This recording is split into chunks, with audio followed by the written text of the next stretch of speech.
it chapter by chapter, one bite at a time. So many adventures and mountains we can climb.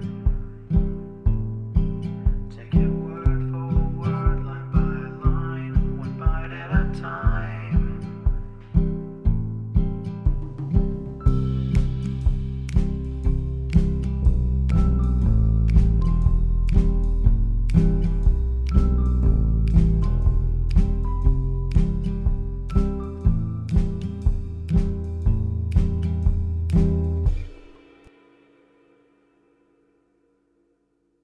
Welcome to Bite at a Time Books, where we read you your favorite classics one bite at a time. My name is Bree Carlile, and I love to read, and wanted to share my passion with listeners like you. If you want to know what's coming next and vote on upcoming books, sign up for our newsletter at biteatatimebooks.com. You'll also find our new t-shirts in the shop, including podcast shirts and quote shirts from your favorite classic novels. Be sure to follow my show on your favorite podcast platform so you get all the new episodes.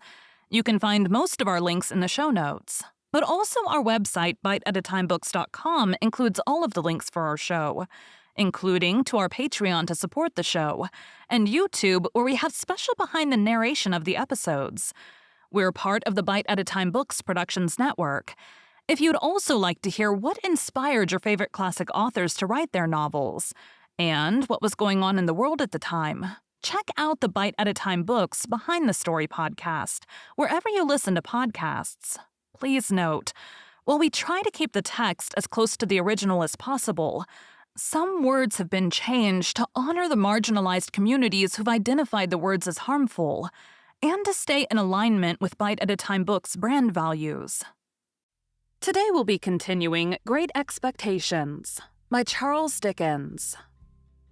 Chapter 15.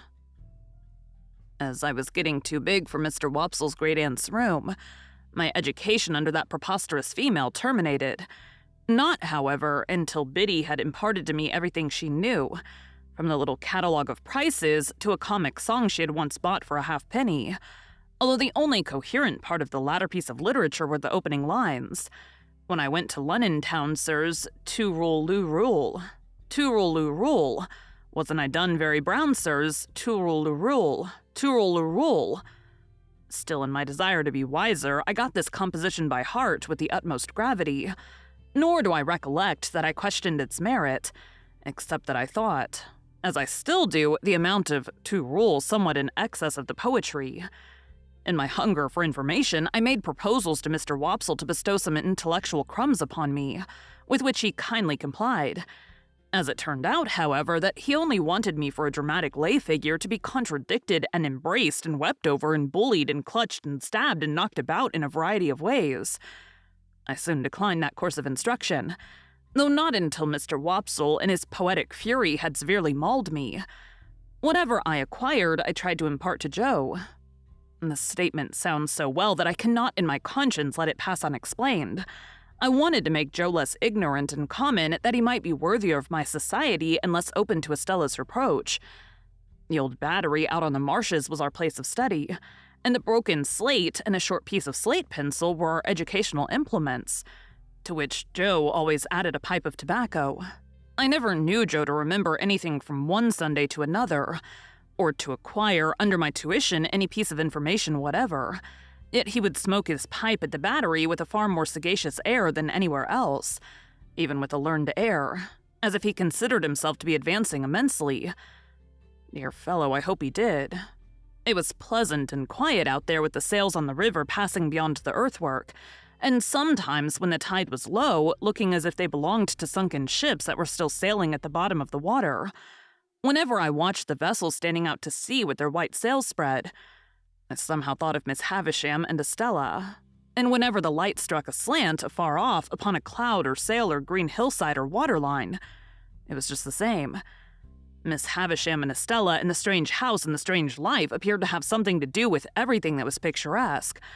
One Sunday, when Joe, greatly enjoying his pipe, had so plumed himself on being most awful dull that I'd given him up for the day, I lay on the earthwork for some time with my chin on my hand, descrying traces of Miss Havisham and Estella all over the prospect, in the sky and in the water, until at last I resolved to mention a thought concerning them that had been much in my head.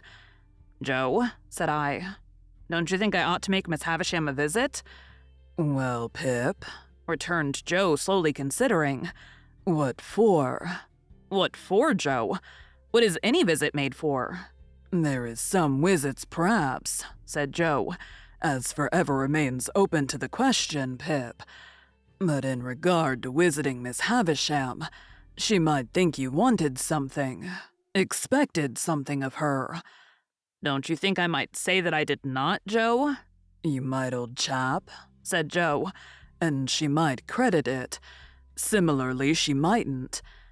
Joe felt as I did that he had made a point there, and he pulled hard at his pipe to keep himself from weakening it by repetition. "You see, Pip," Joe pursued as soon as he was past that danger, "Miss Havisham done the handsome thing by you. When Miss Havisham done the handsome thing by you, she called me back to say to me as that were all." "Yes, Joe, I heard her." "All," Joe repeated very emphatically.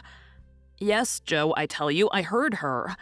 "Which I mean ter say, Pip, it might be that her meaning were, make a end on it, as he was, me to the north and you to the south, keepin' sunders." I had thought of that too, and it was very far from comforting to me to find that he had thought of it, for it seemed to render it more probable. "But Joe," "Yes, old chap." "here I am, getting on in the first year of my time, and since the day of my being bound, I've never thanked Miss Havisham or asked after her or shown that I remember her."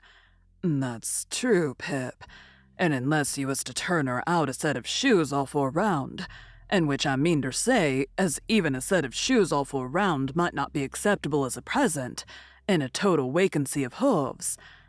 "I don't mean that sort of remembrance, Joe. I don't mean a present."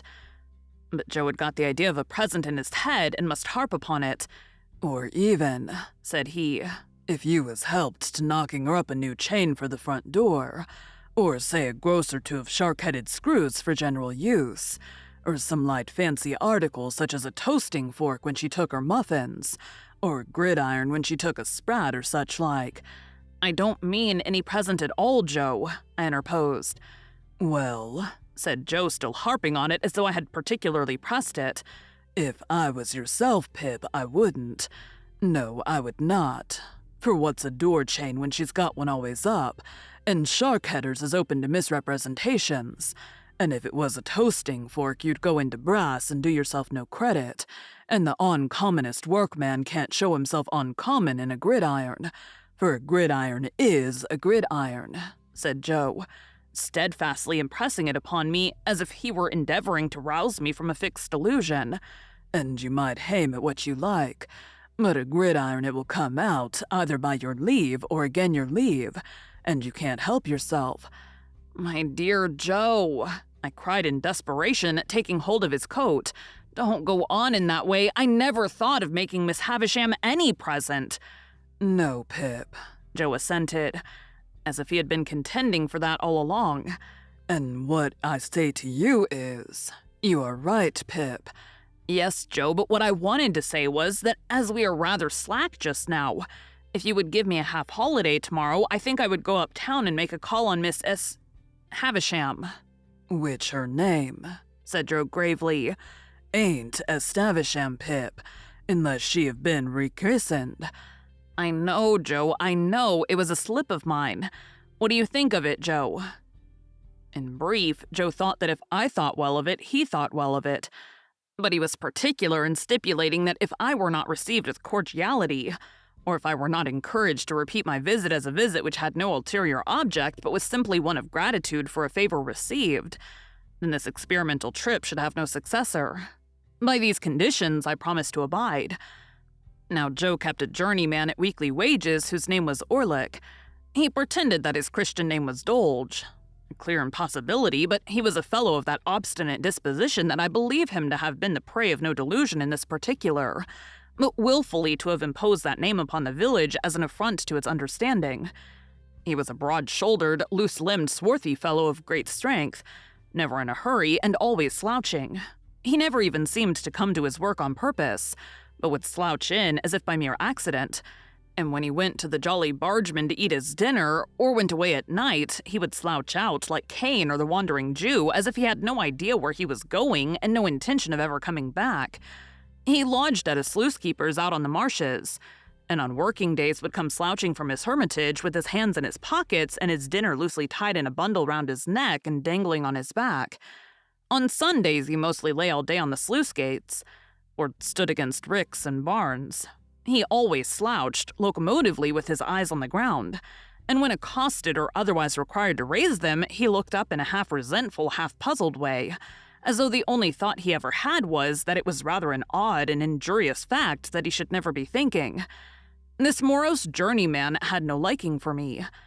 When I was very small and timid, he gave me to understanding that the devil lived in a black corner of the forge, and that he knew the fiend very well. Also that it was necessary to make up the fire once in 7 years with a live boy, and that I might consider myself fuel. When I became Joe's prentice, Orlick was perhaps confirmed in some suspicion that I should displace him. Howbeit, he liked me still less. Not that he ever said anything or did anything openly importing hostility. I only noticed that he always beat his sparks in my direction, and that whenever I sang Old Clem, he came in out of time. Dolge Orlick was at work and present next day when I reminded Joe of my half-holiday. He said nothing at the moment, for he and Joe had just got a piece of hot iron between them, and I was at the bellows. But by and by he said, leaning on his hammer, "Now, master, sure you're not a-goin' to favor only one of us. If young Pip has a half-holiday, do as much for old Orlick." I suppose he was about 25, but he usually spoke of himself as an ancient person.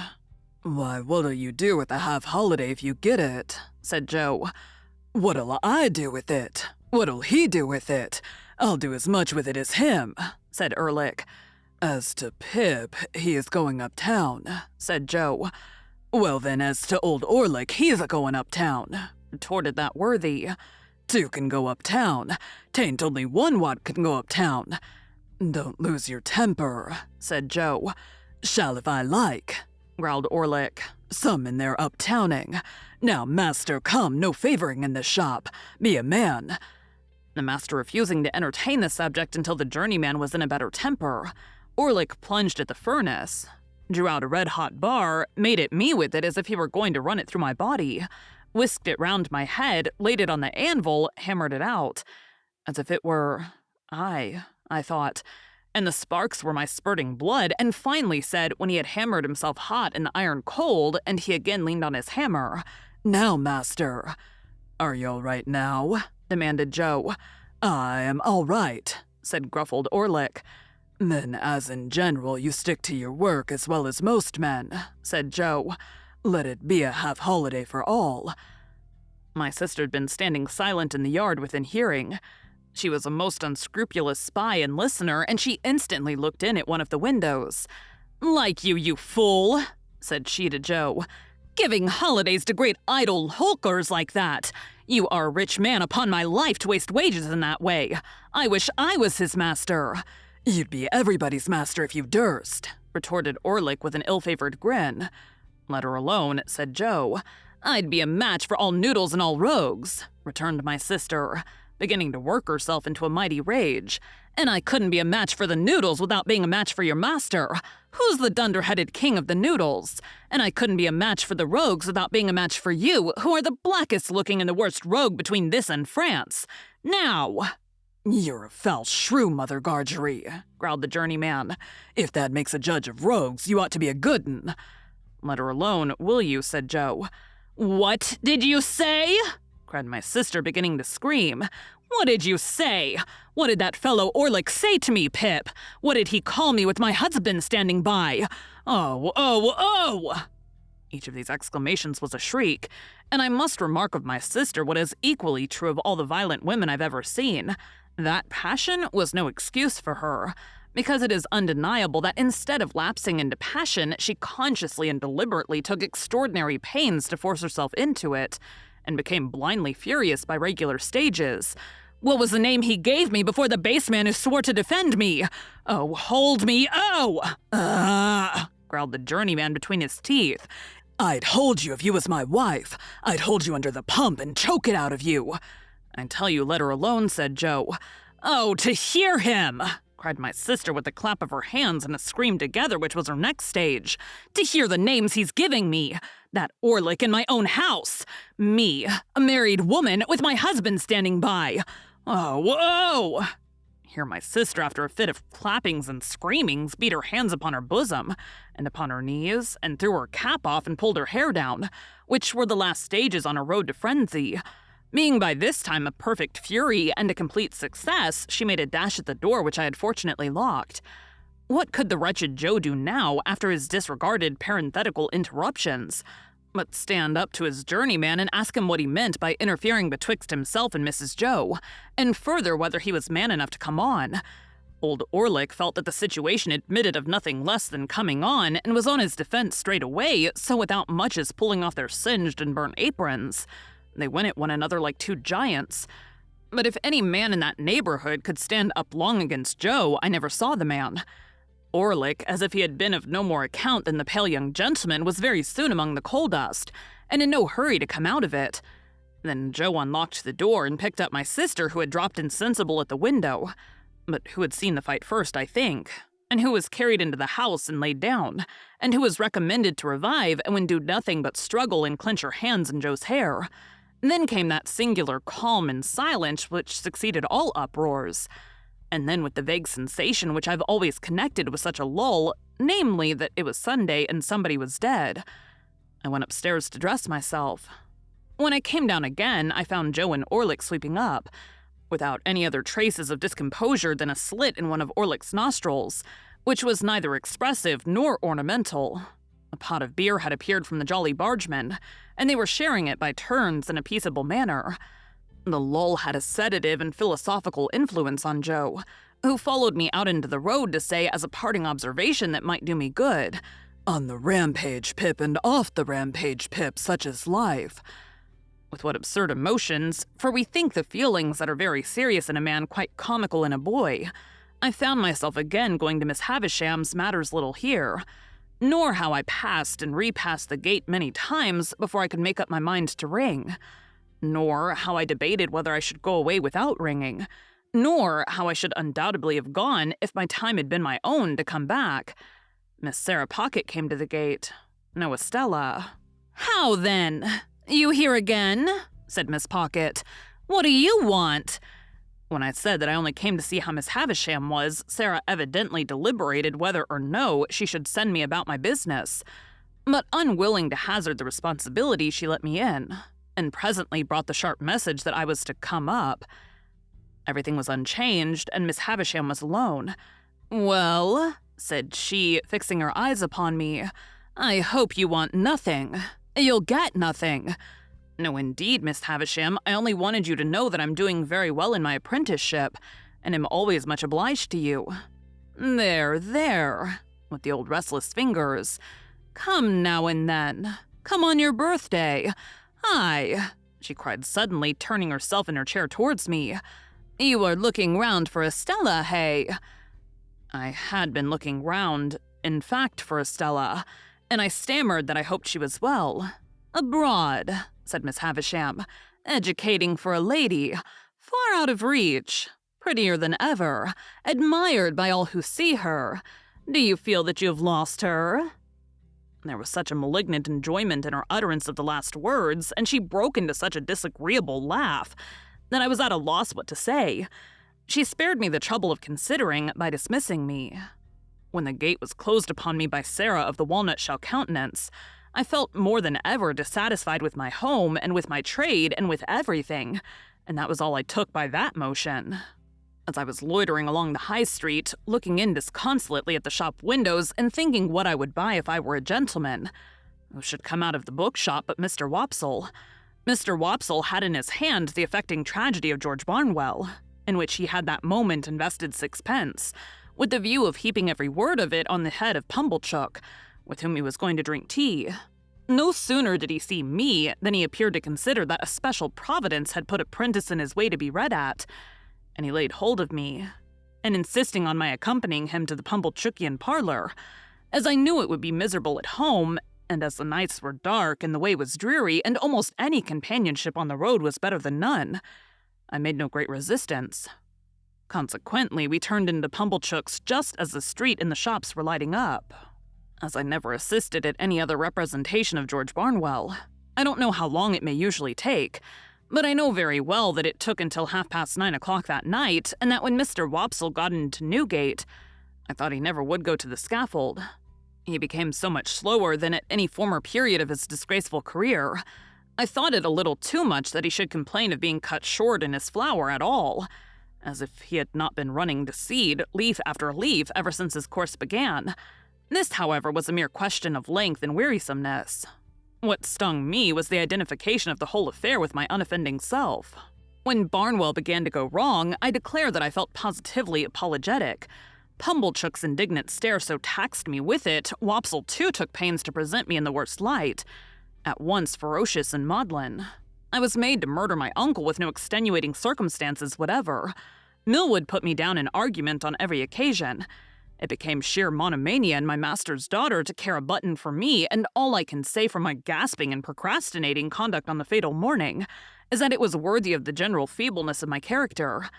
Even after I was happily hanged and Wopsle had closed the book, Pumblechook sat staring at me and shaking his head and saying, "Take warning, boy, take warning," as if it were a well-known fact that I contemplated murdering a near relation, provided I could only induce one to have the weakness to become my benefactor.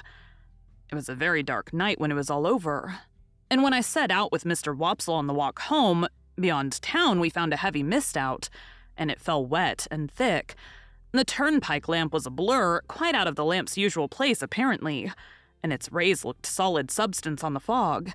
We were noticing this and saying how that the mist rose with a change of wind from a certain quarter of our marshes, when we came upon a man slouching under the lee of the turnpike house. "Hello," we said, stopping. "Orlick there?" "Ah," he answered, slouching out. "I was standing by a minute on the chance of company." "You're late," I remarked. Orlick, not unnaturally, answered, "Well, and you're late." "We have been," said Mr. Wopsle, exalted with his late performance. "We have been indulging, Mr. Orlick, in an intellectual evening." Old Orlick growled as if he had nothing to say about that, and we all went on together. I asked him presently whether he'd been spending his half-holiday up and down town. "Yes," said he. "All of it. I come in behind yourself. I didn't see you, but I must have been pretty close behind you. By the by, the guns is going again." "At the hulks?" said I. "Aye, there's some of the birds flown from the cages. The guns have been going since dark about. You'll hear one presently." In effect, we'd not walked many yards further when the well-remembered boom came towards us, deadened by the mist and heavily rolled away along the low grounds by the river, as if it were pursuing and threatening the fugitives. "A good night for cutting off in," said Orlick. "We'd be puzzled how to bring down a jailbird on the wing tonight."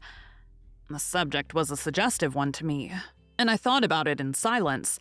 Mr. Wopsle, as the ill-requited uncle of the evening's tragedy, fell to meditating aloud in his garden at Camberwell. Orlick, with his hands in his pockets, slouched heavily at my side. It was very dark, very wet, very muddy, and so we splashed along. Now and then the sound of the signal cannon broke upon us again, and again rolled sulkily along the course of the river. I kept myself to myself and my thoughts. Mr. Wopsle died amiably at Camberwell, and exceedingly game on Bosworth Field, and in the greatest agonies at Glastonbury. Orlick sometimes growled, beat it out, old Clem, with a clink for the stout, old Clem." I thought he'd been drinking, but he was not drunk. Thus we came to the village. The way by which we approached it took us past the Three Jolly Bargemen, which we were surprised to find, it being 11 o'clock, in a state of commotion, with the door wide open and unwanted lights that had been hastily caught up and put down scattered about. Mr. Wopsle dropped in to ask what was the matter, surmising that a convict had been taken, but came running out in a great hurry. "There's something wrong," said he without stopping. "Up at your place, Pip. Run all." "What is it?" I asked, keeping up with him. So did Orlick at my side. "I can't quite understand. The house seems to have been violently entered when Joe Gargery was out, supposed by convicts. Somebody's been attacked and hurt." We were running too fast to admit of more being said, and we made no stop until we got into our kitchen. It was full of people. The whole village was there or in the yard, and there was a surgeon, and there was Joe, and there was a group of women all on the floor in the midst of the kitchen. The unemployed bystanders drew back when they saw me, and so I became aware of my sister, lying without sense or movement on the bare boards where she'd been knocked down by a tremendous blow on the back of the head, dealt by some unknown hand when her face was turned towards the fire, destined never to be on the rampage again while she was the wife of Joe. Thank you for joining Bite at a Time Books today, while we read a bite of one of your favorite classics. Again, my name is Bree Carlile, and I hope you come back tomorrow for the next bite of Great Expectations. Don't forget to sign up for our newsletter at biteatatimebooks.com and check out the shop. You can check out the show notes or our website, biteatatimebooks.com, for the rest of the links for our show. We'd love to hear from you on social media as well.